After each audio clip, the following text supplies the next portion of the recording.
امیر المومنین کی ایک دعا ہے نہج البلاغہ میں کہ جہاں فرماتے ہیں اللہم احملنی علی عدلک ولا تحملنی علی عدلک ولا تحملنی علی عدلک احملنی علی فضلک، پروردگار علی کے ساتھ جو تو معاملہ کیجیو قیامت میں اور دنیا میں وہ اپنے فضل کی بنیاد پر کیجیو، عدل کی بنیاد پر مت کیجیو۔ ہم اپنی نمازوں کو دیکھتے ہیں کہ ہماری یہ نماز رکوع سجود تمام کی تمام چیزوں کے ساتھ تھی، خدا کی نگاہیں جب ہماری نماز کو تولیں گی تب پتہ چلے گا کہ اس میں کتنی خامیاں ہیں۔ ہم اپنے روزے کو دیکھتے ہیں کہ صاحب مکمل، خدا جب تولے گا اس روزے کو تو پتہ چلے گا کہ کیا یہ روزہ اس قابل ہے کہ قیامت پہ تم ہمارے سامنے پیش کر سکو۔ لہٰذا اب یہاں پر ایک مرحلہ آئے گا، میں اس مرحلے کو کوشش کروں گا آپ کے سامنے واضح کرنے کی، انشاءاللہ کہ آپ سمجھ جائیں گے۔ یہ تولا کیسے جائے گا؟ آپ پڑھتے ہیں جناب امیر المومنین کی زیارت میں السلام علیکم یا میزان الاعمال، سلام ہو آپ پر جناب امیر، آپ ہیں اعمال کے ترازو۔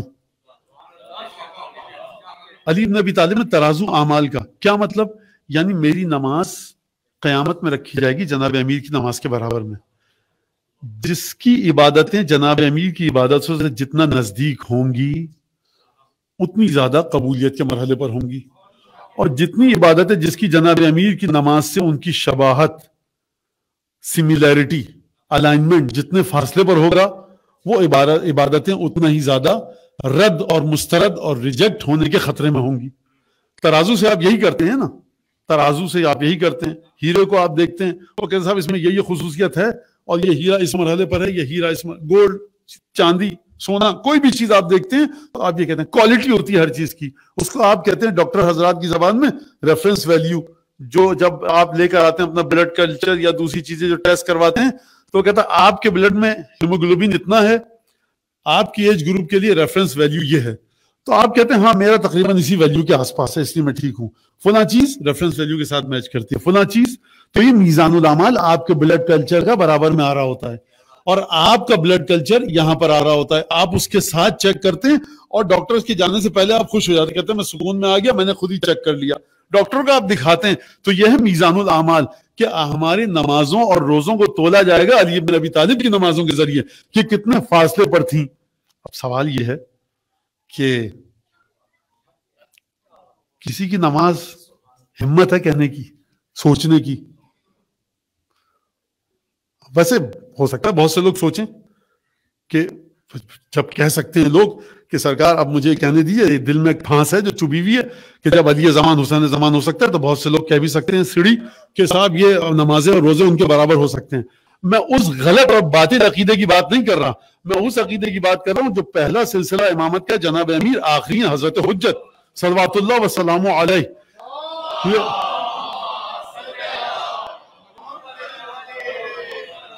لہذا یہاں پر یہ بات آپ سمجھ لیجئے کہ کوئی شخص سوچ بھی نہیں سکتا اس مرحلے پر جانے کے لیے۔ تو یہ سوال کیا ہے مولانا؟ بہرحال آپ بتائیے عبادتیں کریں کہ نہ کریں؟ کیجئے۔ تو مولانا آپ نے خود کہا کہ علی بن ابی طالب کے برابر وہاں تک کوئی نہیں پہنچ سکتا۔ کچھ مرحلے آپ کو طے کرنے ہوں گے اپنی عبادتوں کے ذریعے، اور جو نقص آئے گا وہ طے کیا جائے گا محبت امیر المومنین کے ذریعے۔ لہذا روایت ہمارے پاس یہ ہے کہ جب مومن کو قبر میں رکھا جائے گا، ست سؤر مع المومن فی قبرہ، 6 صورتیں نورانی مومن کی قبر میں آئیں گی، ایک پائتی کی طرف، ایک دائیں، ایک بائیں، ایک چہرے کی جانب اور ایک سر کی جانب معلق ہوگی، آویزاں ہوگی، ہینگنگ پوزیشن میں ہوگی۔ کہ تم کون ہو؟ کہ میں تمہاری نماز ہوں۔ تم کون ہو؟ میں زکوٰۃ ہوں۔ تم کون ہو؟ میں حج ہوں، میں روزہ ہوں۔ پھر اس کے سر کے اوپر جو صورت نورانی آویزاں ہوگی، یہ مومن پوچھے گا تم کون ہو؟ وہ کہے گی کہ میں انا الولا لآل محمد، میں آل محمد کی ولایت ہوں۔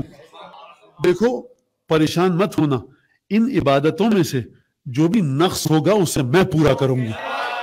لہذا آپ کو قبر میں عبادتیں لے کر جانی ہیں، قبر میں عبادتیں لے کر جانی ہیں بھرپور کوشش کے ساتھ۔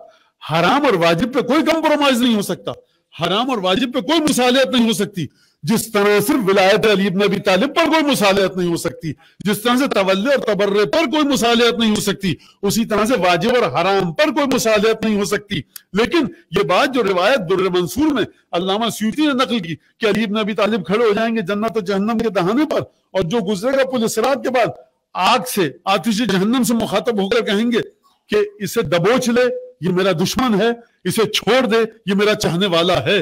یعنی عبادتیں آپ کی آپ کو اس مقام تک لے کر جائیں گی، آپ کی عبادتیں آپ کو اس مقام تک لے کر جائیں گی کہ جہاں تک عبادتوں کو جانا ہے، لیکن تمام مراحل عبادتیں طے نہیں کریں گی. ان عبادتوں میں اگر شفاعت آل محمد شامل نہ ہو، یہ کسی کام کی نہیں رہیں گی. ربیہ ہیں رسول خدا کے خادم. رسول خدا نے فرمایا کہ تم نے 7 برس میری خدمت کی ہے، کوئی چیز مانگتے ہیں مجھ سے؟ کہا کہ یا رسول اللہ امہلنی حتی افکر، مہلت دیجئے سوچ کے آؤں. انسان کو عقل مند ہونا چاہیے. جب رسول خدا کہیں جو مانگنا ہے مانگو، تو انسان کو عقل مند ہونا چاہیے کہ سوچ کے مانگے کس سے مانگ رہا ہے. دوسرے دن آئے، کہا یا رسول اللہ میری حاجت یہ ہے کہ آپ اللہ سے دعا کہ ان تسأل اللہ ان یجعلنی معک فی الجنہ. جملے پر توجہ کیجئے گا. یا رسول اللہ آپ خدا سے دعا کیجئے کہ خدا مجھے آپ کے ساتھ جنت میں رکھے. یہ نہیں کہا کہ جنت میں آپ کے ساتھ رکھے، کہا آپ کے ساتھ جنت میں رکھے.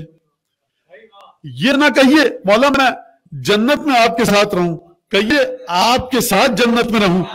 تقدم ہونا چاہیے حسین ابن علی کا، تقدم ہونا چاہیے جناب امیر کا کہ ان کے صدقے میں کیونکہ جنت ملے گی لہٰذا پرائرٹی ان کے ساتھ ہو، مقدم ان کا ذکر ہو. تو جو بحار الانوار میں الفاظ ہیں اس روایت میں ان یجعلنی معک فی الجنہ، رسول خدا نے سنا، سر جھکا لیا، کہنے من علمک ھذا، تجھے سکھایا کس نے یہ؟ اس کا مطلب ہے کہ معمولی چیز نہیں ہے.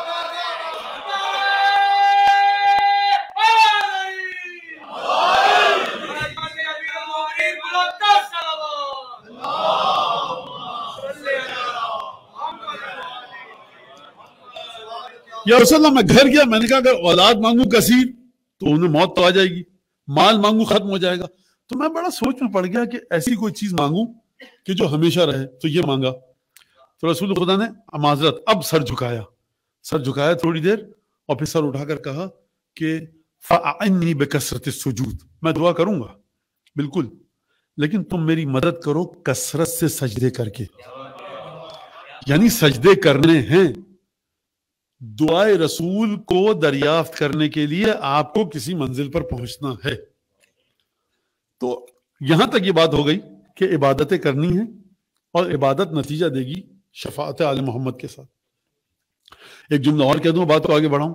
اچھا شفاعت کو ہم سمجھتے ہیں کوئی چیز آئے گی اور وہ جڑے گی ہمارے ساتھ، کوئی ایکسٹرنل فزیکل چیز اور وہ جائے گی. کہ جو آپ نماز پڑھتے ہیں نا، محمد و آل محمد کی محبت دل میں ہے، یہ شفاعت یہی ہے. دشمن آل محمد سے جو بغض ہے، شفاعت کا باعث یہی چیز ہے. یعنی شفاعت کوئی الگ سے چیز نہیں ہے، یہی محبت ہے آپ کی آل محمد کے ساتھ. تولا اور تبرہ شفاعت کا مستحق بناتا ہے آپ کو. لہذا روایتیں بہت ساری، آپ بات سمجھ گئے. اب میں آپ کا وقت ضائع نہیں کروں گا، یہاں پر بات کو آگے بڑھائیں. لہذا اب یہ جو آیت کا ٹکڑا ہے، فَمَنْ زُحْزِحَ عَنِ النَّارِ وَأُدْخِلَ الْجَنَّةَ فَقَدْ فَازَ، جسے جنت سے جہنم سے بچا لیا گیا اور جنت میں داخل کر دیا گیا وہ کامیاب ہوا. تو جنت سے جہنم سے بچے گا انسان تو لطف خدا، جنت میں جائے گا تو لطف خدا. دلیل جناب امیر کی یہ روایت اور یہ دعا کہ پروردگار ہمارے ساتھ وہ معاملہ کر جو تیرے فضل اور کرم اور رحمت کے شایان نشان ہے، ہمارے ساتھ عدل کے مطابق معاملہ نہ کر، کیونکہ اگر تو نے اپنا ترازو عدل لگایا تو کوئی نہیں بچ سکے گا ہم جیسا انسان.